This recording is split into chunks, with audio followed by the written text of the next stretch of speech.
Well, everybody, that day has finally come. October 18th has come and gone. That is our first frost date here in central Illinois. Matter of fact, we've already had 2 frosts since then. For most gardeners, this would be the time of year where they'll pull out the plants, put all their tools in the shed, put everything away for the season. But not this guy. We're only getting started. Hey everybody, Doug the CrocGardener here. This is going to be our second year of doing a winter garden series. Welcome. Hopefully we can take some things that we learned from last year and apply them to this year's winter garden. Matter of fact, I've already kind of started that process for us. So if you guys are here to learn and experiment with me, join in on the ride. I'll be updating this probably every couple weeks. We'll have a new update with the winter garden. Now, I want to caveat this as a not how to do your gardening in the winter, but more of an experiment. We're going to learn by failing a little bit. We're also going to learn a little bit by success as well. Last year we were successful in growing some turnips in the garden, which turned out real well. I did plant some carrots, they failed. I planted some other things like some leaf lettuce and stuff like that, and it failed. I think a lot of that had to do with spacing issues. This year we're going to expand things, so I do have a lot of space. As a matter of fact, let's bring out the star of the show this year, our lovely hoop houses. Last year we used a cold frame. The cold frame did work out well. However, it was kind of clunky and big, and it took up a lot of room in the garden, a lot of space, which I did not have. So you might ask, what are low tunnels? Basically, I got them created with these little fiberglass rods that we have. You put them together. You put about 5 of these guys together, and you bend it into the garden bed. And essentially, once you get it bended into the garden bed, stick it down in the soil. It stays like this, and you just roll your plastic over it. And put your plastic, it's got clips that you can put on here, on each one of these. Put some clips to get that plastic so it's very secure, it won't blow away, and voila, you have a nice little greenhouse that you can put over your garden bed. Isn't that fantastic? So this year we're going to plan a couple things. We're going to do 2 experiments. Number 1 is I've already gotten some stuff like some broccoli, some Brussels sprouts, and cabbages already ready to go. They've been in the garden bed. They've been planted for a couple weeks already. As a matter of fact, I started these guys in August. So experiment number 1 is going to be see how long we can keep these plants alive, to see how long we can keep these harvests going, and see if we can get a harvest.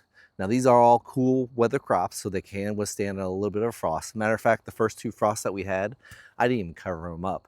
I knew they were going to be okay, and they're pretty hardy. The next experiment we're going to do, which I have already planted as well, is going to be some carrots. I got some carrots in a hoop house. Now I just started with seed.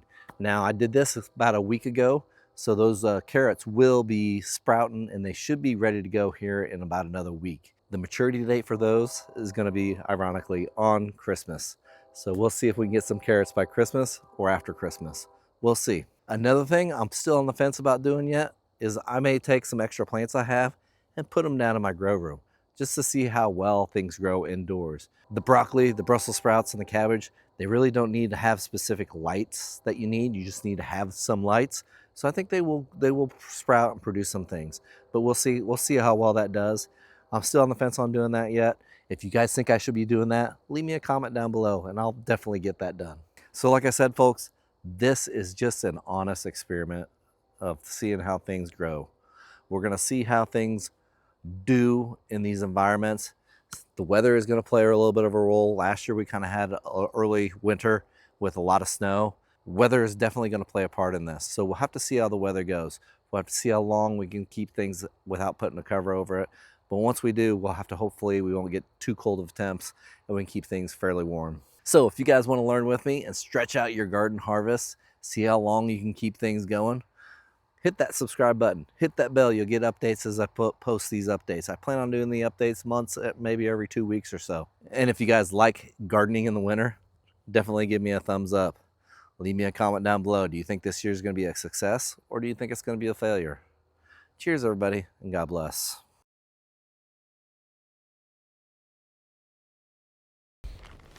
Hey, everybody.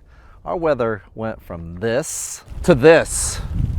Oh my gosh, it is cold out here. You might be asking, what am I doing outside in the snow with some seedlings?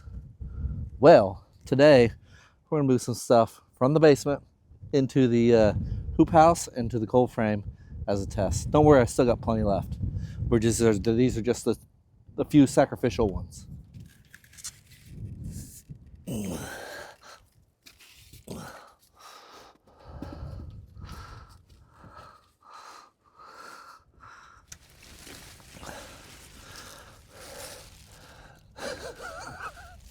So good. Look at that, guys.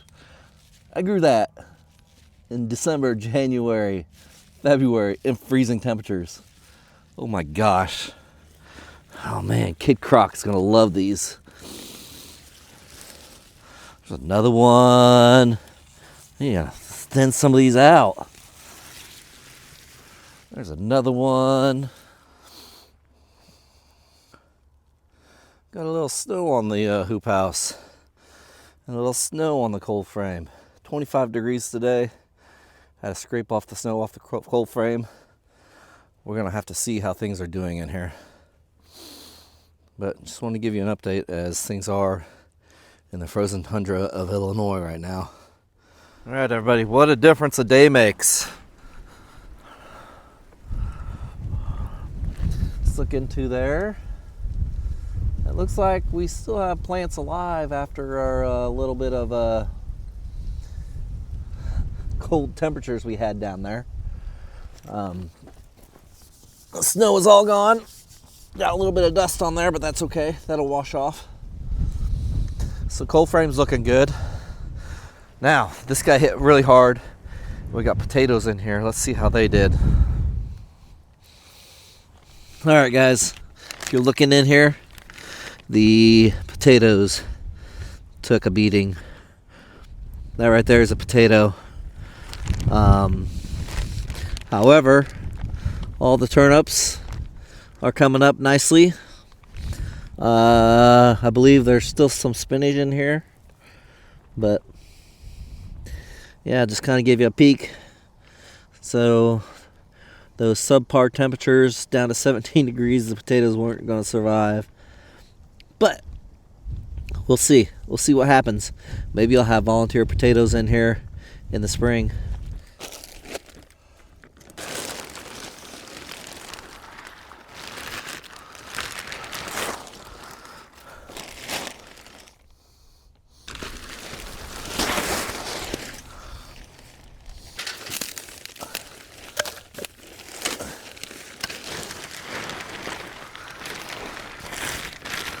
Forgot one. Guys, check out these cabbages.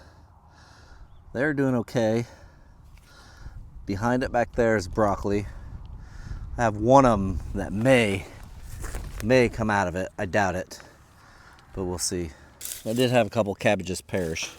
We got 1, 2, 3, 4, 5, 6 of them that should be okay. Turnips are doing fantastic. I believe a lot of these are 7-top turnips that are in here though. I need to probably eat the greens off of them. But look down there. Right there, I got one. Purple top, which is good. Probably should open up that guy. Let the plants breathe a little bit. Look at these Brussels sprouts. I lost one there. But look at them all. I think the Brussels sprouts will come out of it. I really do.